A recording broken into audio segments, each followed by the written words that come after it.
ಆತ್ಮೀಯ ವಿದ್ಯಾರ್ಥಿಗಳೇ, ಭಾರತೀಯ ಕಾವ್ಯ ಮೀಮಾಂಸೆಯ ಅಧ್ಯಯನದ ವಿಷಯದಲ್ಲಿ ಹಲವಾರು ರೀತಿಯಾದಂತಹ ಸಿದ್ಧಾಂತಗಳನ್ನು ನಾವು ಇಲ್ಲಿವರೆಗೆ ಅವಲೋಕನ ಮಾಡಿದ್ದೀವಿ.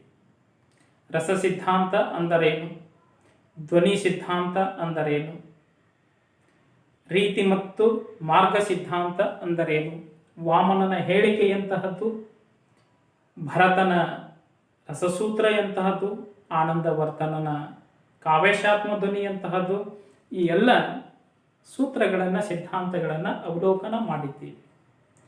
ಇವೆಲ್ಲ ಸಿದ್ಧಾಂತಗಳಲ್ಲಿ ಮುಖ್ಯವಾಗಿ ಬಳಕೆ ಆಗಬೇಕಾಗಿರುವುದು ಯಾವ ಸಿದ್ಧಾಂತ ಅಂತಂದ್ರೆ ಅದು ಕಾವ್ಯಕ್ಕೆ ಮುಖ್ಯವಾಗಿ, ಕವಿಗೆ ಮುಖ್ಯವಾಗಿ ಎಲ್ಲರಿಗೂ ಬೇಕಾಗಿರುವುದು ಯಾವ ಸಿದ್ಧಾಂತ ಅಂತಂದ್ರೆ ಅದು ಅಲಂಕಾರ ಸಿದ್ಧಾಂತ.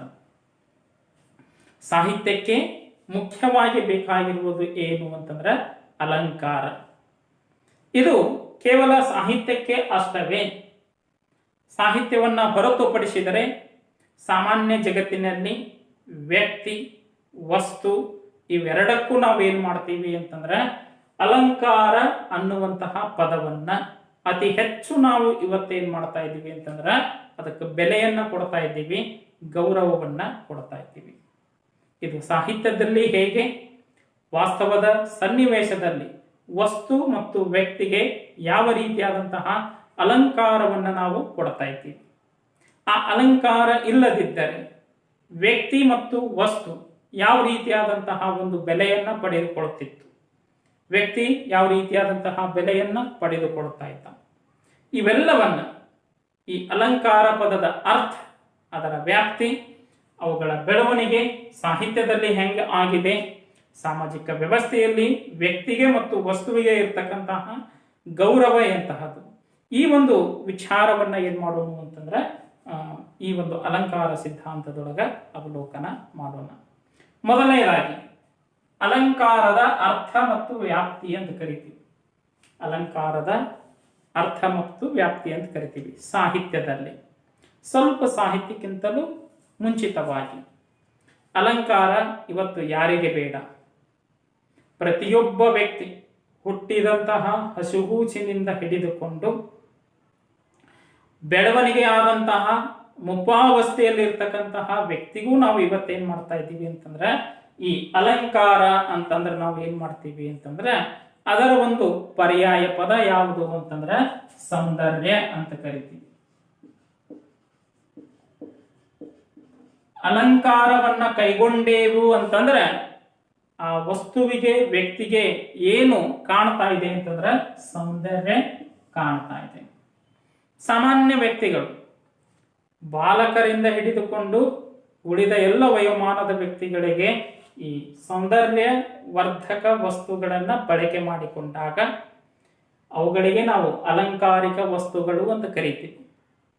ವ್ಯಕ್ತಿ ಸುಂದರವಾಗಿ ಕಾಣಬೇಕು ಅಂತಂದ್ರೆ ಅದು ಹೆಣ್ಣೆ ಇರಲಿ, ಗಂಡೇ ಇರಲಿ, ಪುರುಷನೇ ಆಗಿರಲಿ, ಮಹಿಳೆಯೇ ಆಗಿರಲಿ, ವ್ಯಕ್ತಿ ಸೌಂದರ್ಯವಾಗಿ ಕಾಣಬೇಕು ಅಂತಂದ್ರೆ ಆ ವ್ಯಕ್ತಿ ಏನ್ ಮಾಡ್ತಾ ಇದ್ದಾನ ಅಂತಂದ್ರೆ ಸೌಂದರ್ಯವರ್ಧಕ ವಸ್ತುಗಳನ್ನ ಬಳಕೆ ಮಾಡ್ತಾನ. ಸೌಂದರ್ಯವರ್ಧಕ ವಸ್ತುಗಳು ಅಂತಂದ್ರೆ ನಿಮ್ಗೆ ಯಾವನ್ನದು ಪರಿಚಯ ಆಯ್ತು.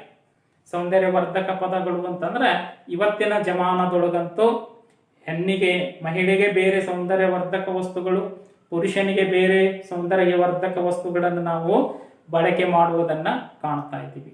ಹಾಗೆ ಬಳಕೆ ಮಾಡಿದರೆ ಆ ವ್ಯಕ್ತಿಯ ಮುಖಚರ್ಯ, ಆ ವ್ಯಕ್ತಿಯ ದೇಹ, ಬಾಹ್ಯ ಎಲ್ಲ ನೋಟಗಳು ಅಂದವಾಗಿ ಕಾಣಬೇಕು ಅಂತಂದ್ರೆ, ರೂಪವಾಗಿ ಕಾಣಬೇಕು ಅಂತಂದ್ರೆ ಸೌಂದರ್ಯವರ್ಧಕ ವಸ್ತುಗಳನ್ನ ಬಳಕೆ ಮಾಡಬೇಕು.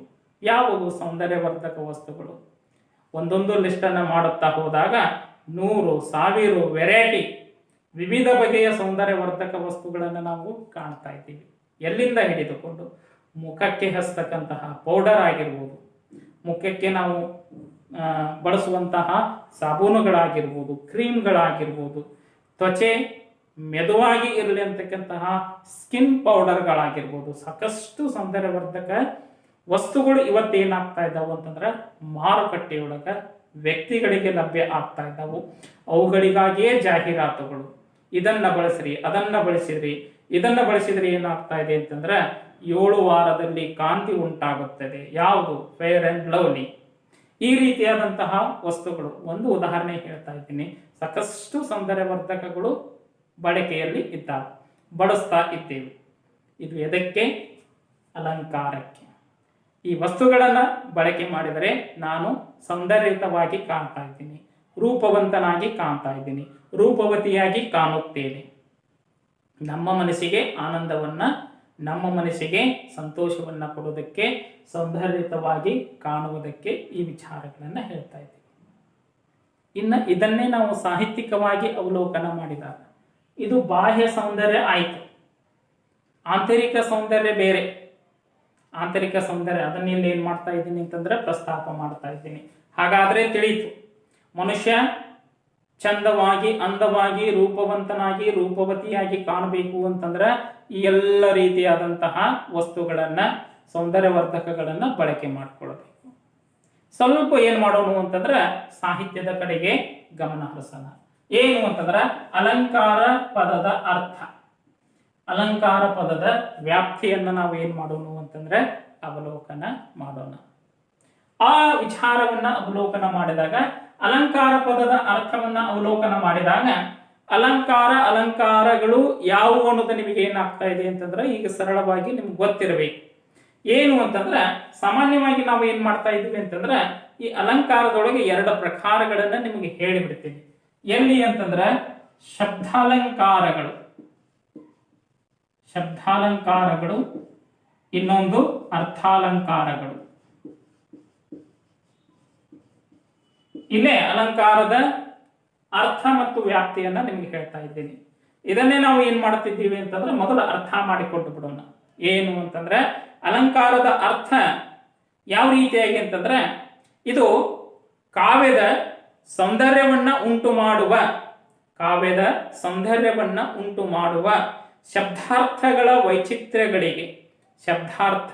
ವೈಚಿತ್ರ್ಯಗಳಿಗೆ ನಾವು ಏನಂತ ಕರಿತೀವಿ ಅಂತಂದ್ರೆ ಅಲಂಕಾರ ಅಂತ ಕರಿತೀವಿ.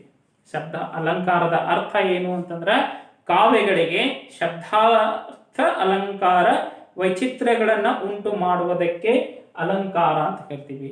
ಅಲ್ಲಿ ಇರ್ತಕ್ಕಂತಹ ಶಬ್ದಗಳು, ಕವಿ ಬಳಕೆ ಮಾಡ್ತಕ್ಕಂತಹ ಒಂದೇ ಒಂದು ಸಾಲಿನಲ್ಲಿ ಹೇಳ್ತಕ್ಕಂತಹ ವ್ಯಾಖ್ಯಾನಗಳು, ಆ ಸಾಲಿಗೆ ಮುಂದಿನ ಸಾಲಿಗೆ ಇರ್ತಕ್ಕಂತಹ ಸಂಬಂಧಗಳು, ಅವೆಲ್ಲವನ್ನ ನಾವು ಏನ್ ಮಾಡ್ತಾ ಇದ್ದೀವಿ ಅಂತಂದ್ರೆ ಅಲಂಕಾರಗಳು ಅಂತ ಕರಿತೀವಿ. ಕವಿ ಒಂದು ಸಾಲಿನಲ್ಲಿ ಹೇಳ್ತಾ ಇದ್ದಾನೋ, 2 ಸಾಲಿನೊಳಗೆ ಹೇಳ್ತಾ ಇದ್ದಾನೋ, ಗದ್ಯ ರೂಪದೊಳಗೆ ಹೇಳ್ತಾ ಇದ್ದಾನ, 6 ಸಾಲಿಗಳಿಗೆ ಹೇಳ್ತಾ ಇದ್ದಾನ, ಅದು ಕವಿ ವಿವೇಚನೆಗೆ ಬಿಟ್ಟಿತ್ತು.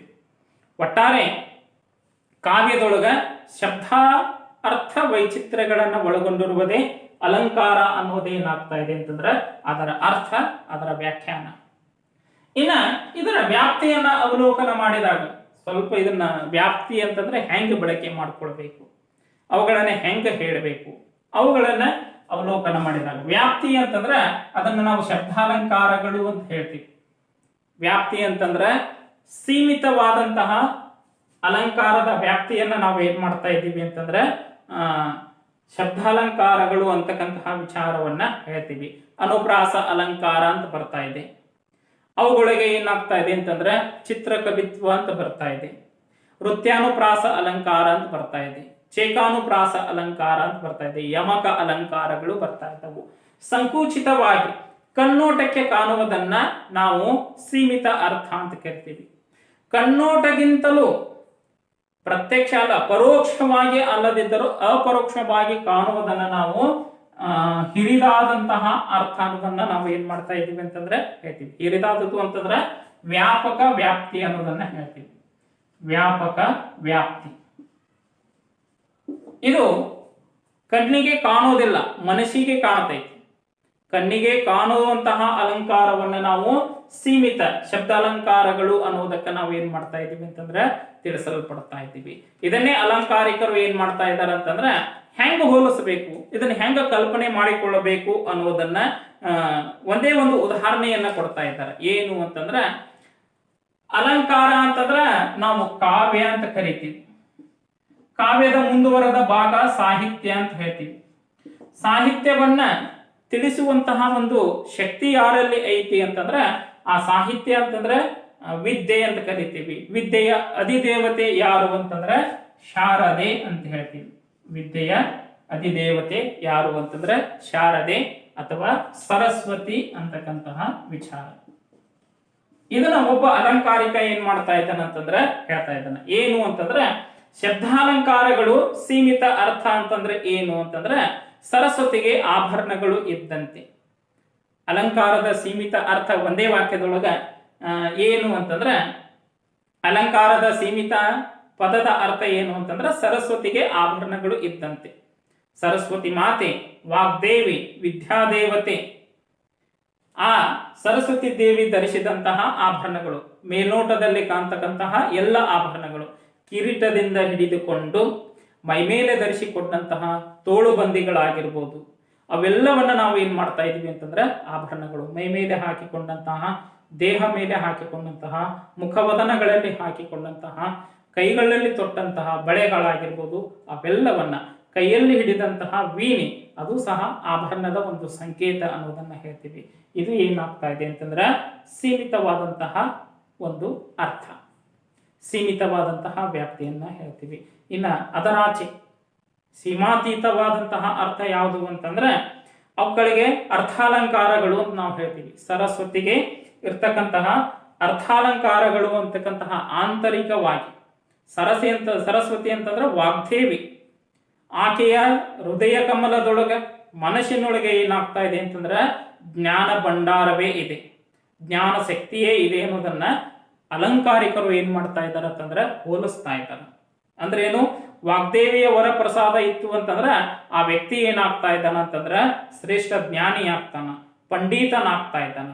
ಅದಕ್ಕೆ ಹೇಳ್ತಾ ಇದ್ದಾನ ಕಾಳಿದೇವಿಯ ವರಪ್ರಸಾದದಿಂದಲೇ ಕವಿರತ್ನ ಕಾಳಿದಾಸ ಆದ ಅಂತಕ್ಕಂತಹ ವಿಚಾರವನ್ನ ಹೇಳ್ತೀವಿ. ಕಾಳಿ ಮಾತೆ ಅಂತಂದ್ರೆ ಸ್ತ್ರೀ ದೇವತೆ, ಸ್ತ್ರೀ ದೇವತೆಗೆ ಇನ್ನೊಂದೇ ಹೆಸರೇ ಸರಸ್ವತಿ ಅಂತ ಕರಿತೀವಿ. ಸ್ತ್ರೀ ದೇವತೆಯ ಹಲವಾರು ಅವತಾರಗಳಲ್ಲಿ ಸರಸ್ವತಿಯ ಅವತಾರವೂ ಸಹ ಏನಾಗ್ತಾ ಇದೆ ಅಂತಂದ್ರೆ ಹೇಳ್ತೀವಿ. ಕಾಳಿದೇವಿಯ ವರಪ್ರಸಾದದಿಂದ ಕಾಳಿದಾಸ ಅಂತಕ್ಕಂತಹ ಕವಿ ಹುಟ್ಟಿದ ಅನ್ನೋದನ್ನ ಹೇಳ್ತೀವಿ. ವರಪ್ರಸಾದ ಅಂದ್ರೆ ಏನು, ಜ್ಞಾನಧಾರೆಯನ್ನ ಕೈಗೊಂಡ, ಜ್ಞಾನದ ಒಂದು ಹಸಿವನ್ನ ನೀಗಿಸಿಕೊಂಡ. ಯಾರಿಂದ? ಸರಸ್ವತಿ ಮಾತೆಯಿಂದ. ಅದಕ್ಕೆ ಆಂತರಿಕ ಸೌಂದರ್ಯ ಅತಿ ಮುಖ್ಯ. ಬಾಹ್ಯ ಸೌಂದರ್ಯಕ್ಕಿಂತಲೂ ಆಂತರಿಕ ಸೌಂದರ್ಯ ಅತಿ ಮುಖ್ಯ. ಬಾಹ್ಯ ಸಾಹಿತ್ಯದ ಶಬ್ದಗಳಿಗಿಂತಲೂ ಅಂತರಂಗದಲ್ಲಿರ್ತಕ್ಕಂತಹ ಅರ್ಥಾಲಂಕಾರಗಳು ಅತಿ ಮುಖ್ಯ ಅನ್ನುವುದನ್ನ ಅಲಂಕಾರಿಕರು ಏನ್ ಮಾಡ್ತಾ ಇದ್ದಾರೆ ಅಂತಂದ್ರೆ ಅದನ್ನ ತಿಳಿಸಲ್ಪಡ್ತಾ ಇದ್ದಾರ. ಇದು ಅಲಂಕಾರದ ಅರ್ಥ ಮತ್ತು ವ್ಯಾಪ್ತಿ ಅನ್ನೋದನ್ನ ನಾವೇನ್ ಮಾಡ್ತಾ ಇದ್ದೀವಿ ಅಂತಂದ್ರೆ ತಿಳಿಸಲ್ಪಡ್ತಾ ಇದ್ದೀವಿ. ಇನ್ನ ಸ್ವರೂಪ ಎಂತಹದ್ದು ಅಂತಂದ್ರೆ ಆ ಸ್ವರೂಪವನ್ನ ನಾವು ಸಂಕುಚಿತವಾಗಿ ಅವಲೋಕನ ಮಾಡುದು. ಶಬ್ದಾಲಂಕಾರಗಳಲ್ಲಿ ಇರತಕ್ಕಂತಹ ಶಬ್ದಗಳು ಕವಿಯ ಪಾಂಡಿತ್ಯದ ಮೇಲೆ ಏನಾಗಿರ್ತೈತಿ ಅಂತಂದ್ರೆ ಅದು ಅವಲಂಬನ ಆಗಿರ್ತೈತಿ. ಕವಿಯ ಪಾಂಡಿತ್ಯದ ಮೇಲೆ ಅವಲಂಬನ ಆಗಿರ್ತೈತಿ ಅನ್ನೋದನ್ನ ನಾವು ಅವಲೋಕನ ಮಾಡಬೇಕು. ಎರಡೇ ಎರಡು ಪದಗಳಲ್ಲಿ ಹಿರಿದಾದಂತಹ ಅರ್ಥವನ್ನ ಕೊಡ್ತಾ ಇದ್ದಾರೆ.